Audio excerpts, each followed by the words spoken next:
Nous continuons, nous sommes toujours dans Apocalypse chapitre 2, le verset 18 et ceux qui suivent. On a parlé d'abord de Jézabel. Alors la suite c'est que je voulais expliquer maintenant l'esprit de Jézabel. L'esprit de Jézabel, quand les Écritures en parlent, ce n'est pas seulement une femme.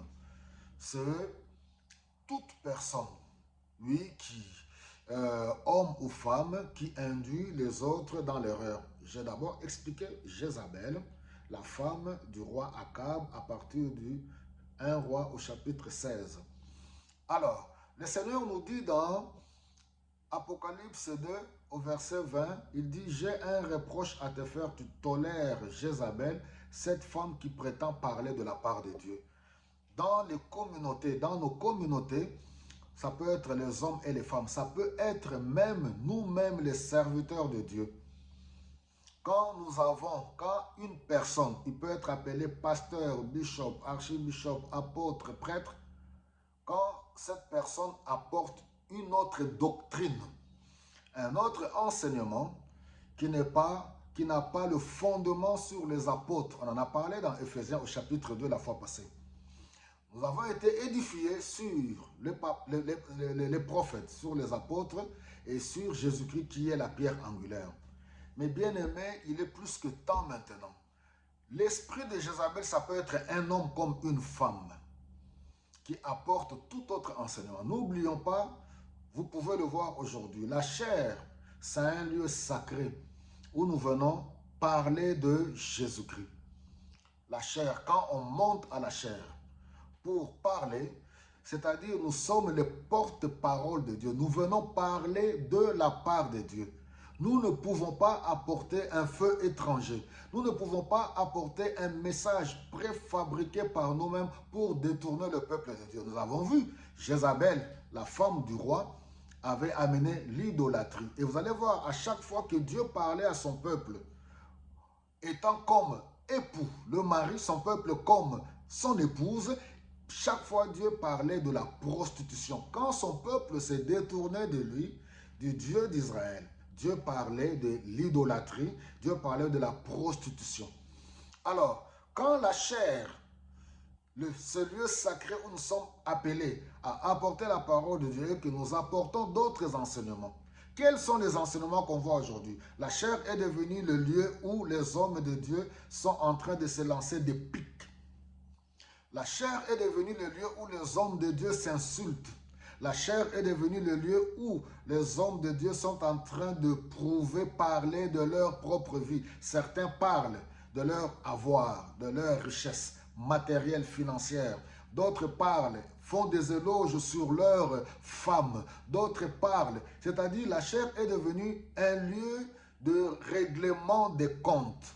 C'est ça l'esprit de Jézabel. Alléluia. C'est ça l'esprit de Jézabel. Alors, voici ce que l'écrivain des Hébreux. Hébreux au chapitre 13, verset 4, il nous dit que le lit conjugal soit exempt de toute souillure, car Dieu va juger les adultères. Ici, nous devons comprendre que la relation qui est établie entre Dieu et nous, Jésus-Christ, il est l'époux. L'Église est son épouse. La chair est comme un lieu de rencontre. Et comme le lieu, comme entre guillemets, je dis entre guillemets, comme le lit conjugal. Alors, à la chair, nous venons, l'homme, Jésus-Christ, l'homme, nous sommes appelés à venir déposer la sémence de Dieu. C'est là où l'homme et la femme s'unissent. C'est pour cela le lit conjugal ne peut pas être souillé, on ne peut pas apporter un étranger, on ne peut pas apporter un feu étranger, on ne peut pas apporter une sémence étrangère, si ce n'est que la parole de Dieu qui est Jésus-Christ, qui est la bonne sémence. Je laisse le libre choix à chacun de nous de constater tous les enseignements aujourd'hui qui se donnent du haut de la chair. La chair est devenue le lieu pour certains pour faire des campagnes de politique, des campagnes des élections. Les hommes de Dieu qui sont appelés à parler de la part de Dieu sont devenus des porte-parole des politiciens. La chair est devenue le lieu où les hommes de Dieu sont devenus des agents matrimoniaux.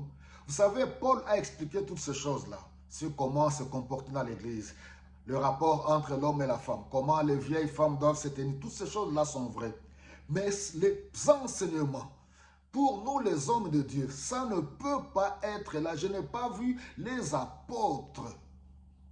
Lisez les Saintes Écritures, commencez à parler aux gens. Voilà, Dieu va t'envoyer en Europe, Dieu va t'élever, Dieu va te bénir, tu vas aller en Europe, tu vas te marier, ainsi de suite. Voilà, non, non, non, non, non, mes bien-aimés.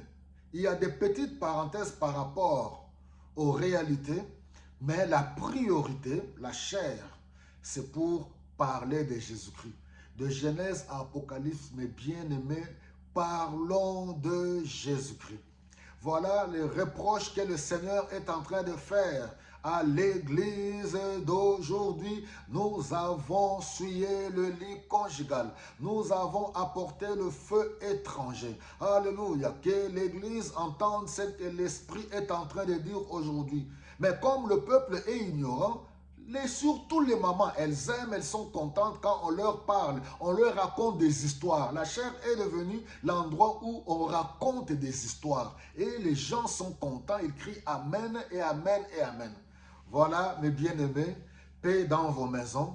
Je ne parle que de la parole de Dieu. Vérifiez, lisez les Saintes Écritures, que Dieu nous aide, nous tous, à pouvoir rectifier les tirs. Paix dans vos maisons, remplis du Saint-Esprit de Dieu.